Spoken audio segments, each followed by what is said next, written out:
बच्चों, क्या हालचाल? बढ़िया। गाइस आज हम क्या डिस्कस करेंगे? आज हम AS29 डिस्कस करेंगे। सर AS29, हाँ जी सर AS29 डिस्कस करेंगे। सर क्या पॉइंट्स इसके अंदर, आइए देखते हैं। हाँ जी सर, प्रोविजन क्या होता है, कंटीजेंट लायबिलिटी क्या होती है और कंटीजेंट एसेट्स क्या होती है, ये हमें इस एएस में डिस्कस करना है। साथ में इनका ट्रीटमेंट क्या होता है वो हमें डिस्कस करना पड़ेगा। अब बात ये है साहब कि प्रोविजन क्या होता है, कंटीजेंट लायबिलिटी क्या होती है, कंटीजेंट एसेट्स क्या होती है, ये आइडेंटिफाई करना। ये आइडेंटिफाई करने से पहले मुझे इन सब का मतलब पता होना चाहिए। जब तक मुझे पता ही नहीं होगा प्रोविजन क्या होता है भाई, कंटीजेंट लायबिलिटी क्या होती है, कंटीजेंट एसेट्स क्या होती है, तब तक मैं कुछ भी आइडेंटिफाई नहीं करूंगा, तो मैं इनका प्रोविजन, इनका ट्रीटमेंट भी डिस्कस आपसे नहीं कर पाऊंगा। तो सर समझने की कोशिश करते हैं ये होते क्या है। आओ जी स्टार्ट करते हैं। सर ये वर्ड हमारे पढ़े हुए हैं क्या? हाँ सर पढ़े हुए हैं, आपके तीनों वर्ड पढ़े हुए हैं और ये तीनों वर्ड पढ़े हुए हैं। मैं वही डेफिनेशंस आपको बताने वाला हूं जो हमारी पढ़ी हुई है। ठीक है जी। आपके लायबिलिटीज को मैं तीन भाग में डिवाइड कर सकता हूं सर। एक तो actual liability, sir second provision और तीसरा कंटीजेंट लायबिलिटी।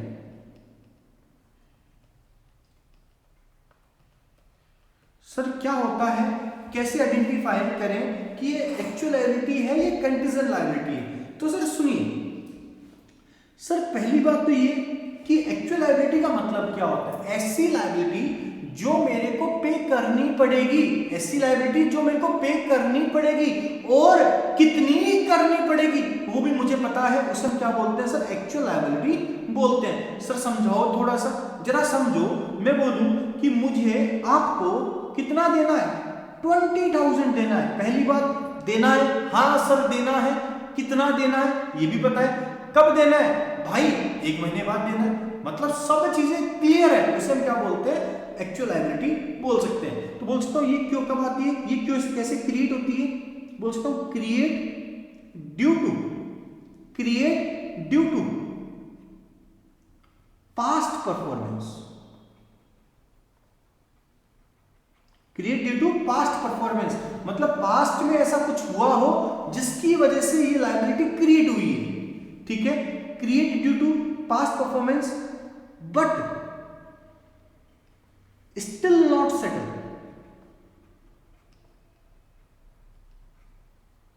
अभी तक सेटल नहीं हुई है, अभी तक इसका पेमेंट नहीं हुआ है, अभी तक सेटल नहीं हुई है। ठीक है, and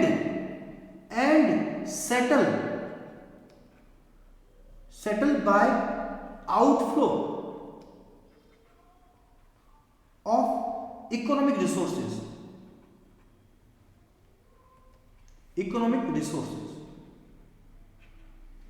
which outflow is as certain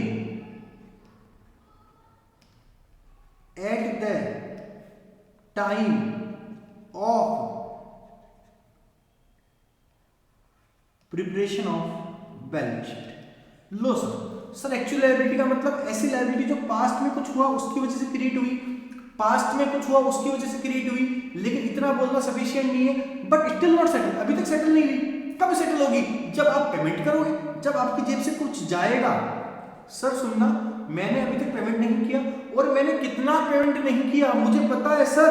मैं आइडेंटिफाई कर सकता हूं, ascertain the amount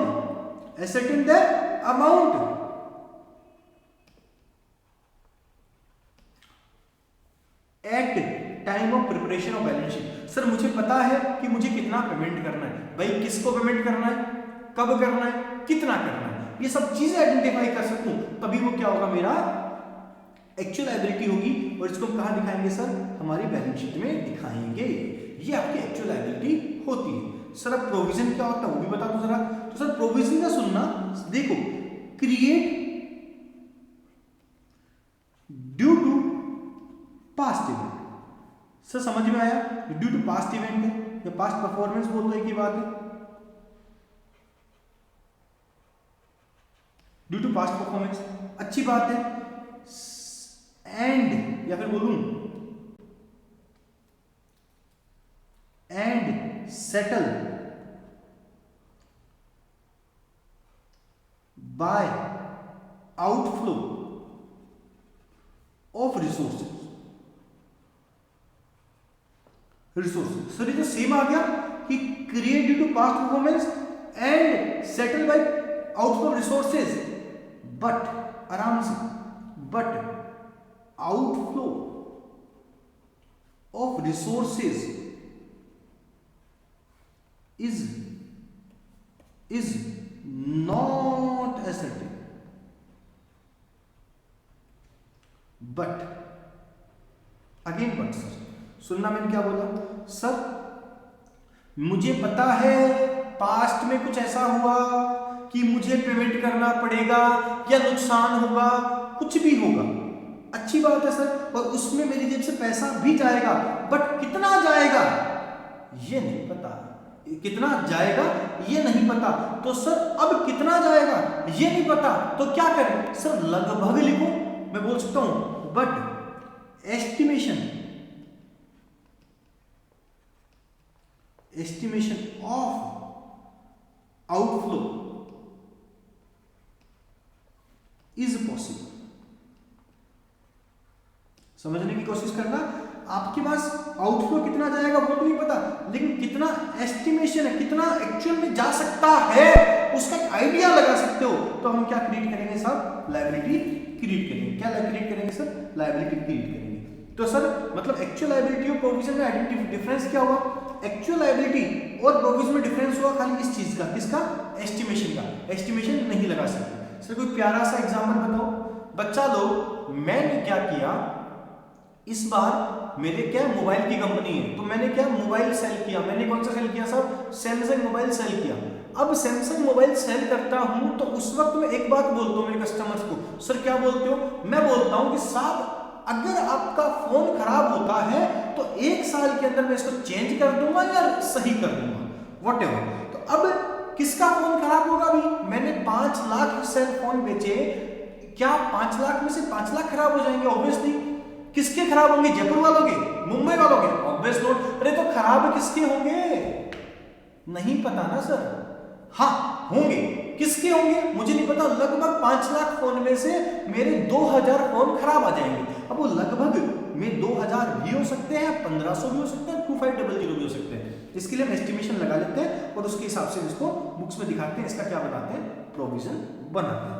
सर समझ में आया सर। अब कंटीजेंट लायबिलिटी क्या होती है इसको और समझते हैं। सबसे खतरनाक यही होती है। आओ सर इसको हम थोड़ा पूरा अलग से लिख लें।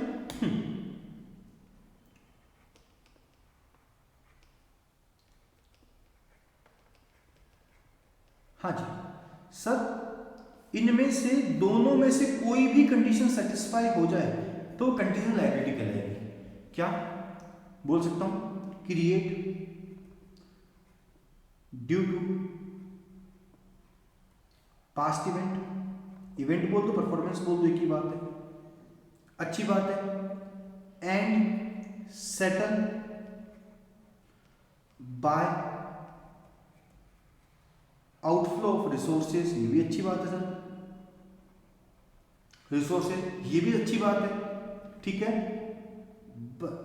बट सुनना मेरी बात, बट आउटफ्लो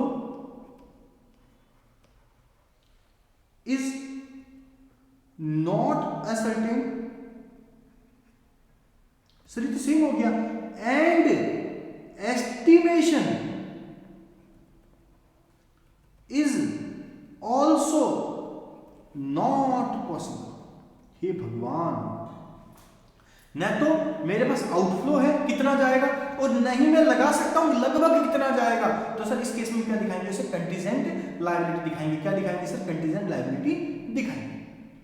अब साहब ये बात भी सही है, देखो तीनों में वर्ड सेम आया है। क्या आया सर, पॉसिबल ऑब्लिगेशन, नहीं सॉरी, पास्ट इवेंट और पास्ट इवेंट, ठीक है। आउटफ्लो आउटफ्लो आउटफ्लो सब सही है, लेकिन दिक्कत कहां आ रही है सर, दिक्कत आ रही है आपके, यहाँ एस्टिमेशन पॉसिबल नहीं है, यहाँ एस्टिमेशन पॉसिबल था। बात समझ में आई सर? आई सर। या फिर अगर ये कंडीशन सेटिस्फाई हो जाए तो भी इसे हम क्या बोलेंगे? कंटीजेंट लायबिलिटी बोलेंगे। सर क्या है जरा देखेंगे, लिखो लिखो, there is a, oh my god, possible obligation. Possible obligation मतलब कि क्या पता क्रिएट हो जाए, अभी क्रिएट नहीं हुई, क्या पता क्रिएट हो जाए। देखना नया वर्ड आ गया, पॉसिबल ऑब्लिगेशन। तो जहां भी पॉसिबल ऑब्लिगेशन आए, पॉसिबल मतलब कि अभी लायबिलिटी नहीं है, फ्यूचर में लायबिलिटी आएगी, फ्यूचर में, तो पॉसिबल ऑब्लिगेशन वर्ड अगर आ जाता है तो कंटीजेंट लायबिलिटी ही होगी, चाहे कुछ भी हो जाए। There is a possible obligation of outflow of resources, there is a possible obligation of outflow of resources. लेकिन इतना बोलने से काम नहीं चलेगा भाई, पॉसिबल ऑब्लिगेशन तो है, which outflow is depend, which outflow is depend on happening और नॉन हैपनिंग, हैपनिंग और non happening of event in future. मतलब आउटफ्लो होगा कि नहीं होगा, किस पे डिपेंड करेगा? फ्यूचर में डिपेंड करेगा। तो साहब ये भी क्या होगा? हमारा कंटीजेंट लायबिलिटी होगा। अब एक बात समझने की कोशिश कर रहा, मुझे पता है यार मैं अगर केस हार जाऊंगा तो मेरी जेब से 5 लाख जाएंगे आराम से, मैं केस हार जाऊंगा तो मेरी जेब से 5 लाख जाएंगे। क्या ये अभी ऑब्लिगेशन है? नहीं, ये पॉसिबल ऑब्लिगेशन है। यहां पर पता है, मुझे अमाउंट पता है या एस्टिमेशन पता है, लेकिन ये पॉसिबल हो गया।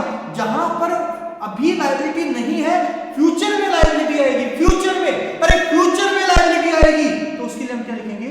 पॉसिबल ऑब्लिगेशन लिखेंगे। इसके लिए मैं कंटीजेंट लायबिलिटी, या सॉरी उसे मैं कंटीजेंट लायबिलिटी मानूंगा, उसे मैं प्रोविजन नहीं लिख सकता और एक्चुअल लायबिलिटी नहीं लिख सकता। नहीं समझ में आया? वापस समझो बच्चा लोग, आज लायबिलिटी है क्या? हाँ सर है। तब देखो लायबिलिटी है, प्रोविजन है कि कंटीजेंट लायबिलिटी है? लायबिलिटी कब क्रिएट होगी? फ्यूचर में। अरे फ्यूचर में लायबिलिटी क्रिएट होगी, तो जब फ्यूचर में लायबिलिटी क्रिएट होगी ना, तो साहब वो क्या होएगा? कंटीजेंट लायबिलिटी हो सकता है, उसके अलावा कुछ भी नहीं हो सकता। तो समझ में आया सर?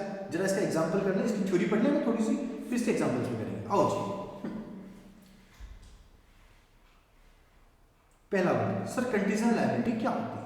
आइए देखो, possible obligation that arise from past event, अच्छी बात है।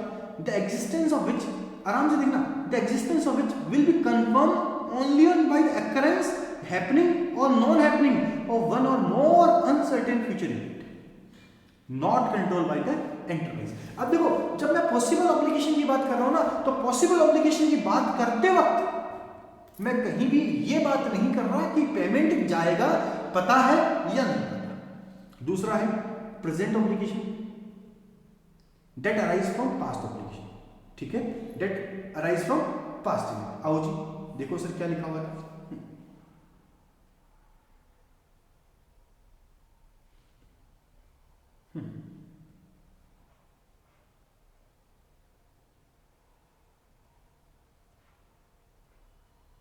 देखो, create due to past performance है क्या?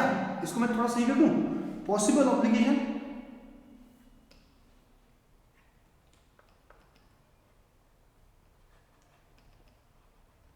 Possible obligation due to past event, past performance past event सब में सेम रह जाएगा, अच्छी बात है sir. That arise from past event is not recognised, इसको हम दिखा नहीं सकते। क्यों नहीं दिखा सकते? आराम से, it is not probable that outflow of resources will be required to settle obligation. मुझे नहीं पता, मुझे ये नहीं पता कि आउटफ्लो होगा कि नहीं होगा। लायबिलिटी है, टेंशन है, लेकिन नहीं पता कि कितना मेरी जेब से जाएगा। और दूसरा रिलायबल एस्टिमेशन भी पॉसिबल नहीं है, तो उसे हम क्या बोलेंगे? कंटीजेंट लायबिलिटी बोलेंगे। आराम से समझ में आया सर? अच्छी बात है सर। प्रोविजन क्या होता है? आइए जी, एंटरप्राइज शुड रिकॉग्नाइज, कब रिकॉग्नाइज करेगी? When there is a present obligation due to past event, the probable outflow of resources will be required to settle the obligation. मुझे पता है पैसा जाएगा एंड रिलायबल एस्टिमेशन अवेलेबल है। अगर ये दोनों कंडीशन सेटिस्फाई होती है, जेब से जाएगा एंड कितना जाएगा उसका आइडिया लगा सकते हैं, तो हम क्या बोलेंगे, प्रोविजन बोलेंगे। मेन लायबिलिटी में आपको बता चुका हूं। सर प्रेजेंट ऑब्लिगेशन का मतलब क्या होता है, जरा देख लें। आओ जी, an enterprise determine whether present obligation exist at the balance sheet date by taking into all available evidence on opinion of expert on the basis of such evidence. आइए, प्रेजेंट ऑब्लिगेशन का मतलब क्या होता है कि अभी ऑब्लिगेशन है कि नहीं है। सर देखिए, where it is more likely that not that a present obligation exists at balance sheet date, the enterprise recognize the provision if the recognition criteria are met। पहली बात तो सर रिकॉग्निशन क्राइटेरिया क्या होता है? Recognition criteria मतलब कि सब estimation available है कि नहीं। अब सर वो कैसे पता चलेगा? तो सर एक सीधी सी बात है, आपका पास्ट परफॉर्मेंस देखिए, पिछले 10 साल में देखिए आप प्रोविजन कितना बनाते हो। अगर आपको लगता है कि पिछले 10 साल में आज तक प्रोविजन नहीं बनाया, तो उसका रिलायबल एस्टिमेशन करने का तरीका चेंज करो। लेकिन मैं बैड डेब्ट्स की बात करूं, प्रोविजन ऑफ बैड डेब्ट्स की बात करूं, प्रोविजन फॉर डेप्रिसिएशन की बात करूं, प्रोविजन फॉर लॉसूट्स की बात करूं, तो वो आपके पिछले 10 सालों में हो रहे हैं, तो एक वो आइडिया हो गया कि मेरा इतना प्रोविजन बनाना है। ठीक है। दूसरा क्या, where it is more likely that no present obligation exist. देखो, no present obligation exist at the balance sheet date. अब यहां ऑब्लिगेशन अवेलेबल नहीं है, कोई आइडिया अवेलेबल नहीं है, तो आप कहां जाएंगे? It should disclose it contingent liability. अगर आप आइडेंटिफाई कर सकते हो तो कहां जाएंगे? प्रोविजन में आइडेंटिफाई नहीं कर सकते तो कंटीजेंट लायबिलिटी में चले जाएंगे। पास्ट इवेंट बकवास चीजें कोई काम की नहीं। सर कंटीजेंट लायबिलिटी में वापस वही आ गया। सर एक चीज लिख लीजिए, कंटीजेंट लायबिलिटी दिखाई कहां जाती है? सर ये दिखाई जाएगी नोट्स टू अकाउंट्स। चलो जी, the enterprise should not recognise contingent liability but should be disclose. मतलब इसको बुक्स में नहीं दिखाएंगे, इसको नीचे नोट्स टू अकाउंट में दिखाएंगे। एक contingent liability is disclose unless the probability of outflow of resources is remote. दिखाएंगे लेकिन बहुत रिमोट है, मतलब मैं हार ही नहीं सकता और हारने के चांसेस बहुत बहुत निग्लिजिबल है। ऐसे तो मेरे को कोई भी केस कर देगा। अमेजन पर हर साल 1 लाख केस फाइल होते हैं, क्या वो सारे के सारे कंटीजेंट लायबिलिटी में दिखाएं क्या? ऐसे तो कोई भी फाइल कर देगा यार। हाँ, मुझे लगता है कि 1% चांस है, 2% चांस है कि मैं हार सकता हूं, तो फिर मैं दिमाग लगाऊं, पता चले कि मैं हारने के चांसेस ही नहीं है यार। ऐसे तो कोई भी केस कर देगा, तो उसको हम कंटीजेंट लायबिलिटी नहीं दिखाएंगे अगर बहुत रिमोट पॉसिबिलिटी है। ठीक है जी। When enterprise is jointly or severally liable for the obligation, the part obligation that is expected to be met the other parties is treated as a contingent liability। हाँ जी, कुछ याद कीजिए, एक केस था, ये अपनी PNB bank, Punjab national bank, ये अपने प्यारे से नीरव मोदी जी, और ये अपनी bank of America. Nirav Modi साहब गए बैंक ऑफ अमेरिका, बोला ला भाई लोन दे दे, ला भाई loan they they. Bank of America वालों ने बोला हम तेरे को लोन दे दे, लेकिन कल तू भाग जाए तो चल कोई गारंटी दिला। तो नीरव मोदी ने यहां पर क्या किया, सबको पता है, बताने की जरूरत नहीं है। नीरव मोदी ने पीएनबी बैंक से गारंटी दिला दी किसको? बैंक ऑफ अमेरिका को, कि अगर नीरव मोदी पेमेंट नहीं करेगा तो मैं पेमेंट करूंगा। जरा देखो, यहां पर प्राइमरी लायबिलिटी तो इसकी है, लेकिन सेकेंडरी लायबिलिटी इसकी हुई कि नहीं? हाँ सर, इसकी सेकेंडरी लायबिलिटी हुई। अब एक बात देखिए, जब तक Nirav Modi bank of America को पेमेंट नहीं कर जाता, तब तक पीएनबी उसको क्या दिखाता रहेगा? कंटीजेंट लायबिलिटी दिखाता रहेगा। क्यों? There is a present obligation depend on, there is a possible obligation depend on outflow, depending on occurrence और non occurrence of any event, कि अगर नीरव मोदी भाग गया तो पीएनबी को पेमेंट करना पड़ेगा। आइए, एक customer of XYZ has filed case against them for providing them wrong product and not returning the same.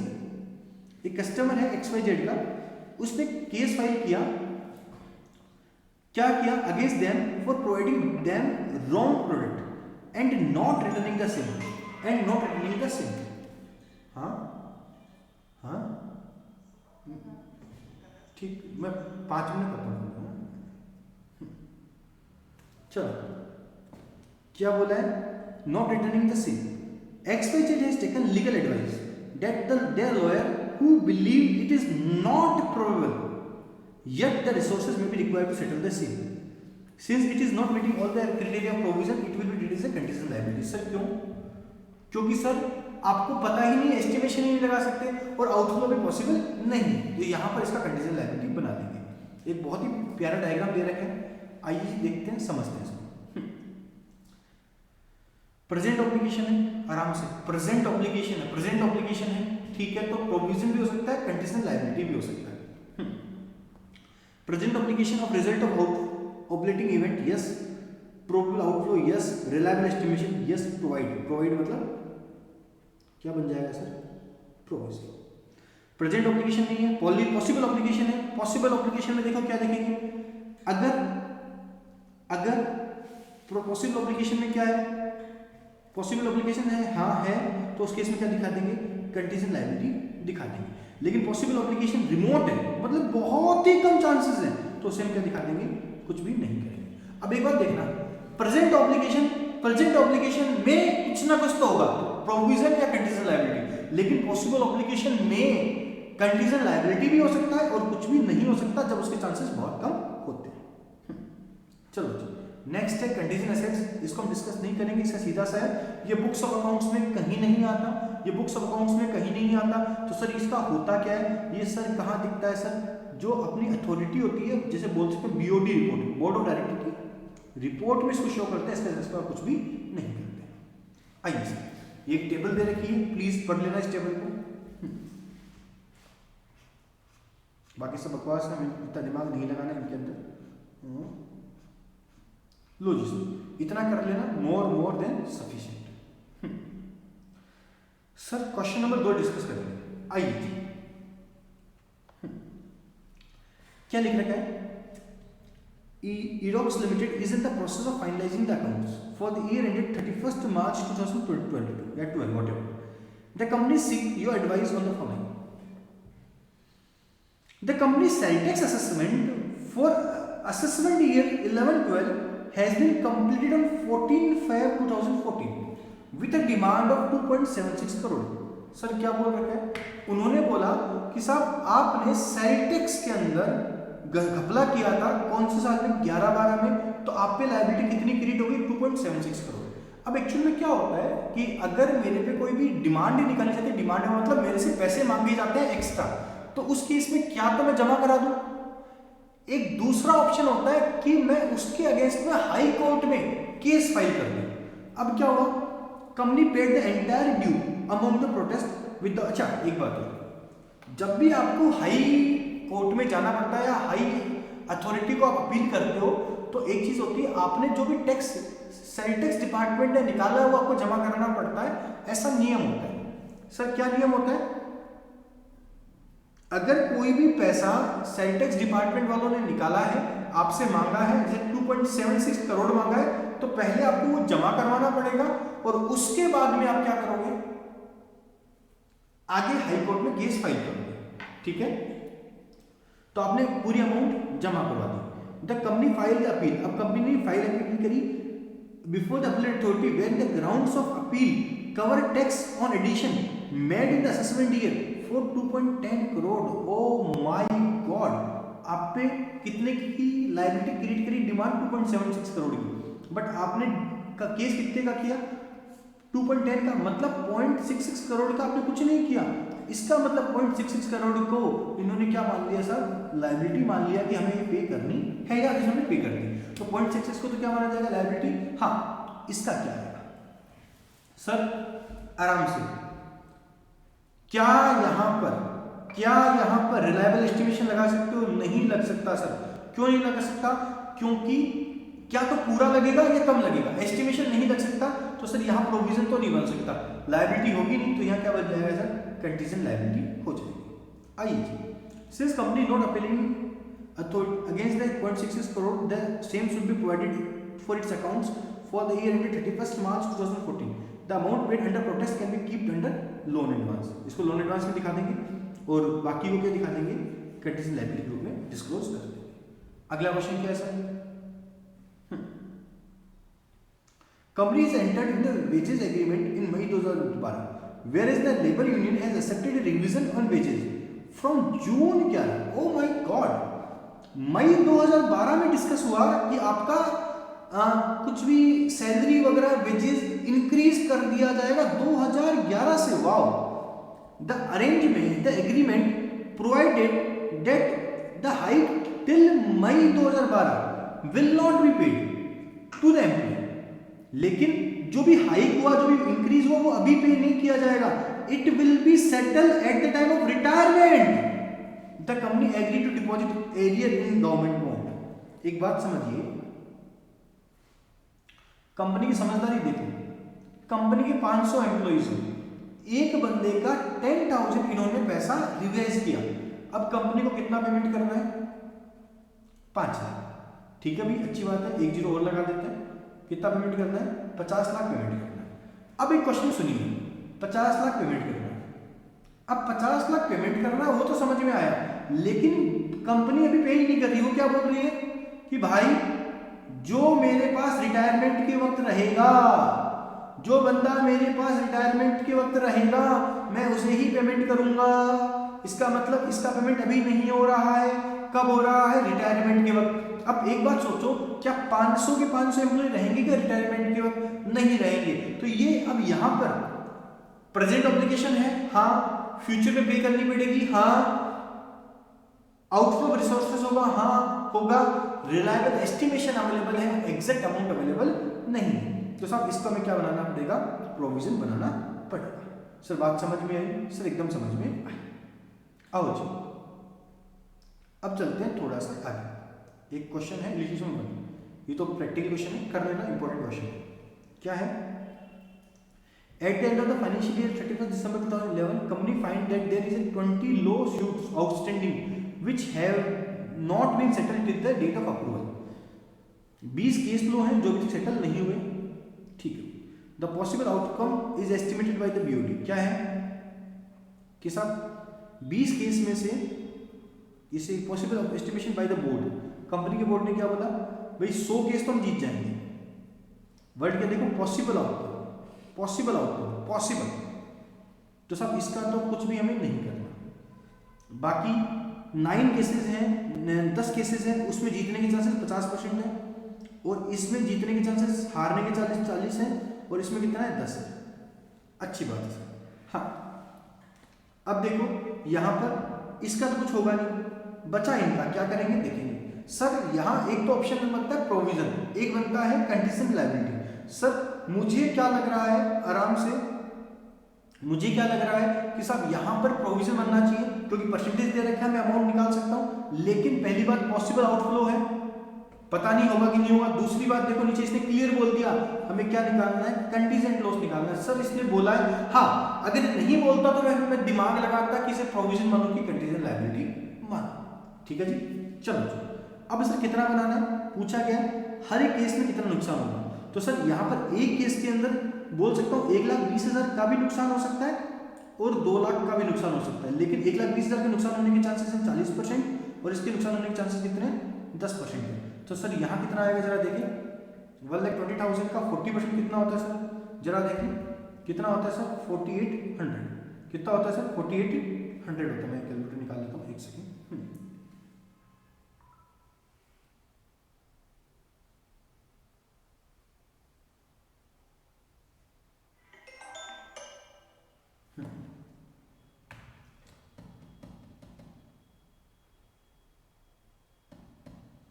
48,000 इसका नुकसान हो जाएगा।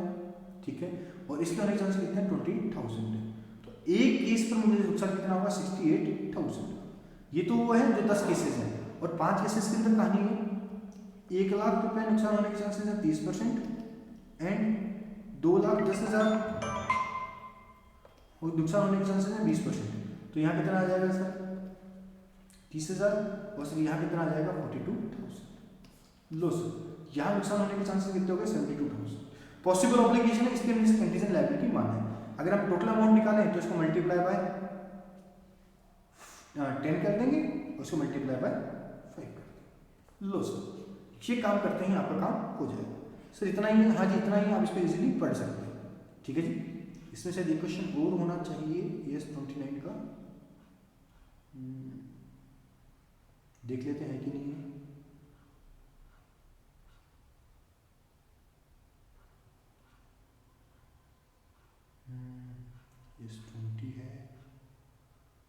ये रहा जी, देखिए।